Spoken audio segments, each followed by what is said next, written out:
Sunday at any given time, it appeared any of the three Penske drivers could win, Helio, Will, or Ryan Briscoe, to give Penske his 16th win at Indy, but in ways that surprised many, it simply was not meant to be.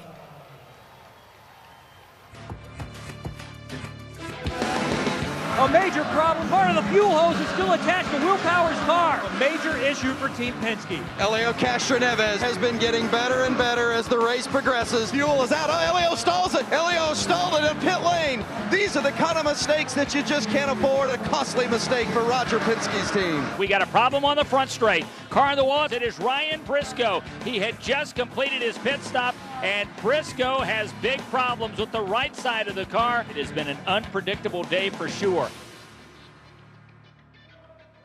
And Ryan Briscoe, some last-minute adjustments for you making out here. The fans showing how much appreciation they have for you taking the pole here. Is the car as good as it was last year? That's what I want to know. I hope so. It's a bit hotter out there. We have a new tire, but it felt pretty strong yesterday, so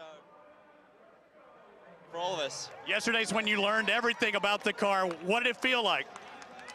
The tires are going off a little bit during a stint, so I think we're going to find out more towards the second half of every stint, but I think we're all in the same boat with this temperature, and should be exciting. Hopefully keep the Team Penske cars up front. Good luck, have fun out there. There's your pole sitter, Ryan Briscoe. Jackaroo. And I'm with his teammate, Helio Castroneves, that's waiting for his Corvette ride. Okay, Helio, it's game time. You got your game face on. What are you going to do to be able to repeat your victory from last year? Well, certainly we got to be there in the end. We can see that Ryan and Will, and plus the Ganassi guys are very fast, so we're just gonna stay out of trouble, be good on the pits, because that's the most important thing, and hopefully be there in the end. Now listen, one of the things I want to ask you is, do you ever get tired of coming down the steps? Do you ever get tired of all of the hoopla that your friend Eddie Gossage? The reason not, because every time you come down the steps, the crowd getting more excited. Every year is getting better and better, so it's great for us. Thank you, Texas. Well, I'll tell you what, let's walk you over here, because I think that you're probably next in line with the Corvette. Don't worry about Dario Franchitti. Get in front of him, because you've won it 3 times. The Indy 500, that is. Good luck, Helio. And as Helio Castroneves gets ready to take his circuit around the racetrack, I want to remind everybody, he's won here before, hasn't he? Helio Castroneves is looking to fire those 6-shooters in victory lane for a 3rd time here at Texas Motor Speedway. Castroneves goes low. Now the gloves are coming off. And Team Penske is back in 1st and 2nd. This is the time that makes hay. And who's going to win the battle out? It's going to be Helio. Helio Castroneves comes off from corner number 4, heads for the checkered flag. And Helio Castroneves wins at Texas, his 16th career win.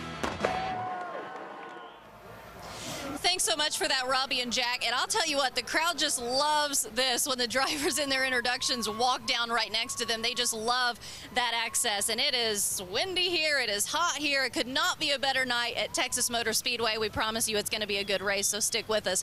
Right now, though, we want to salute our National Guard hometown heroes. Sergeant Manolo Travis Cabasal Jr. entered the Texas Army National Guard while in high school.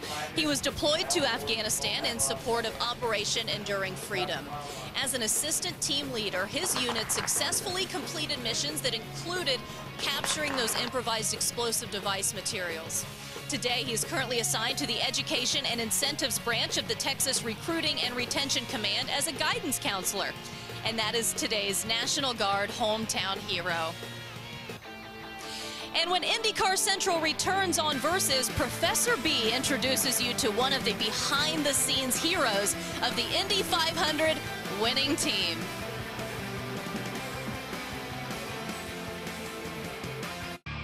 Flag drops here at Texas Motor Speedway in less than 20 minutes on this 228-lap race, the 21st time we've raced here. Last Sunday, the celebration went on for a long time for members of Dario Franchitti's Target Chip Ganassi racing team. One of those people, not long ago, thought he might actually get to drive into Victory Circle just like Dario did. Professor B introduces us.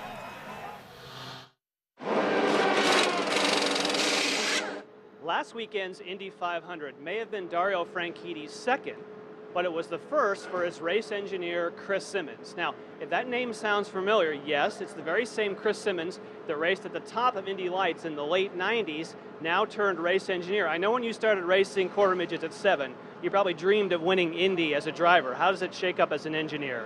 It's pretty special. When I moved to Indy in '96, the IndyCar Series had split into 2, and I thought I might never make it to Indy, and to get it done with the group of people we have here is pretty exciting. You took a pretty aggressive move. Dario talked about running light on downforce. You're at the front. That was the key. How risky of a move to run that light? It's really risky. I mean, 500 miles is a long way, and it puts a lot of pressure on Dario to get it to the end, but that's what you want for the last 100 miles, so that's what we had to do to win. Now, you and I have been doing a little homework. Show me your clipboard here. We've been talking about a setup sheet. So Chris is, of course, this is blank, so you don't have to try to zoom in on your TiVos and get the ultimate setup. But there is 154 variables on this setup sheet, and I'm going to take a walk from the car, from the front to the back, and quickly try and show you some of those. If we go to the front wing, obviously you have a choice of front wing, wicker, and end plate. Then when you go to the suspension, you have your lower mounting point that you can change anti-dive, track, and caster. On the outboard side, you have settings that can change your caster, your camber. Then, of course, you have a push rod, which will do the ride height and the corner weight from side to side. You take steering arms, steering ratios, anti-roll bar. Then you start talking aerodynamics. You go here to what they call blockers for the front of the radiators. That has to do with drag, cooling, and downforce. Underneath the car, you can move the actual ballast to change the weight distribution of the car, shutters to close down the exit of cooling, which affects downforce, then all the same settings at the rear of the car. You have a push rod to do ride height and weight jacking. You have all the same settings for roll center and all these various choices. And then, of course, the all-important gearbox. I didn't mention underneath here, the reason this is covered, that's the springs and dampers. That is where some of the real tricks take place, and they don't want us to see any of those proprietary parts. So, if you take 154 variables, and let's say on a race weekend, you have a choice of 10 per, that total number of possibilities is in excess of 1 trillion possibilities. And in that trillion possibilities, one of the interesting stories we didn't get to share there was that when Chris Simmons drove for Team Green in Indy Lights, the person that moved into the IndyCar team was none other than Dario Franchitti. So to this day, he teases him saying, hey man, you stole my ride. You put me. Now as an engineer though, and as a driver, they've won it together. Well, the professor and Robbie Buell have made it up from downstairs with Lindy up here to the booth, and we're ready to go with this race. Now, obviously, Dario had exactly the right setup for last Sunday. You had to win the Indy 500. But what I'm wondering tonight is, Robbie, do you have to have a perfect setup to win this race? Well, you're right. Dario, without a doubt, had the perfect setup at the 500. But tonight, why these drivers love this racetrack is you don't have to have that perfect setup. The 24 degrees of banking helps the car rotate and turn through these corners. Now, having said that, the guys are going to work and tune on that race car all race long with wing adjustments, tire pressure adjustments to figure out where they want to be, the high groove, the low groove, and tune to have close to that perfect race car at the end of this thing. And Robbie, we learned something very interesting last night for practice, and then you and I just learned something coming from the stage with Lindy. We walked by the cars, and Robbie and I are looking at the aero configurations, and we've seen something different. Overnight, they've put more downforce on these cars, meaning that even though they've been talking like, oh yeah, no big deal, people are concerned about the way that the car is going to go through a stint, that it's going to get loose in traffic. They're putting some more downforce on. So what I think that means, there'll be more give and take. We hope that means that there'll be more pack racing. Less than a week from Indianapolis, is there a physical strain on these drivers because it's been such a short time? Well, let's take Dario, for example. I said, hey, have you had a busy week after winning the 500? He's like, no, it's not been too bad. I had Tuesday all to myself.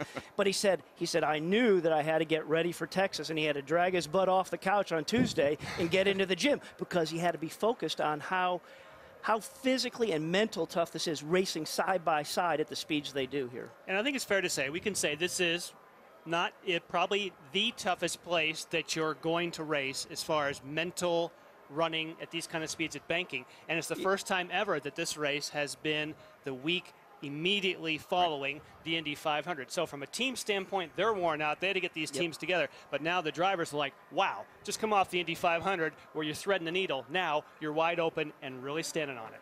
The race will be much different than what we saw at Indianapolis, but it should be exciting. Stay with us. The